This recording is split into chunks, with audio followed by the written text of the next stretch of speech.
আমার যতদূর মনে হয়, আমি যতটুকু ভিডিও দেখতে পেয়েছি, কারো হাতে ন্যাশনাল ফ্ল্যাগ, তারা হচ্ছে বিজেপি।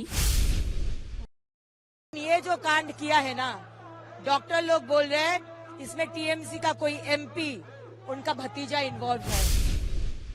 যে ক্ষতি হয়েছে কালকে আরজি করে, যারা এই তাণ্ডব করেছে, তারা কিন্তু ছাত্র আন্দোলনের সাথে, এই আরজি করে ছাত্র আন্দোলনের সাথে যুক্ত নয়, তারা আউটসাইডার। আমার যতদূর মনে হয়, আমি যতটুকু ভিডিও দেখতে পেয়েছি, কারো হাতে ন্যাশনাল ফ্ল্যাগ, তারা হচ্ছে বিজেপি, আর কারো হাতে ডিওয়াইএফ এর সাদা লাল ফ্ল্যাগ। আমার কাছে 3টে ভিডিও আছে, আমি দেখেছি।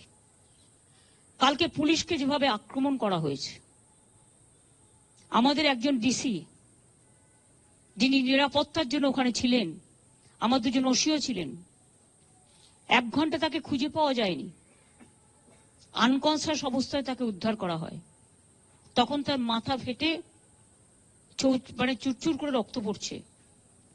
তাকে আমি সঙ্গে সঙ্গে রাত 3টে আমি পুলিশকে বলি ওকে অ্যাপেলেতে নিয়ে যাওয়ার জন্য, কারণ ব্রেন স্ক্যান ট্যান করতে হবে। আর এটা অনেক সময় মাথায় আঘাত পড়লে কোমা টোমাতে চলে যায়, সঙ্গে সঙ্গে ট্রিটমেন্টটা ঠিকমতো না হলে। তাছাড়াও অনেকেই মার খেয়েছে পুলিশের, কিন্তু আমি একটা সাধুবাদ তাদের দেবো, তারা ধৈর্য হারাননি। এত তাণ্ডব দেখেও তারা সহ্যের সীমা হারায়নি। তারা শান্তির জন্য কাউকে আঘাত করেনি, এটা ভালো।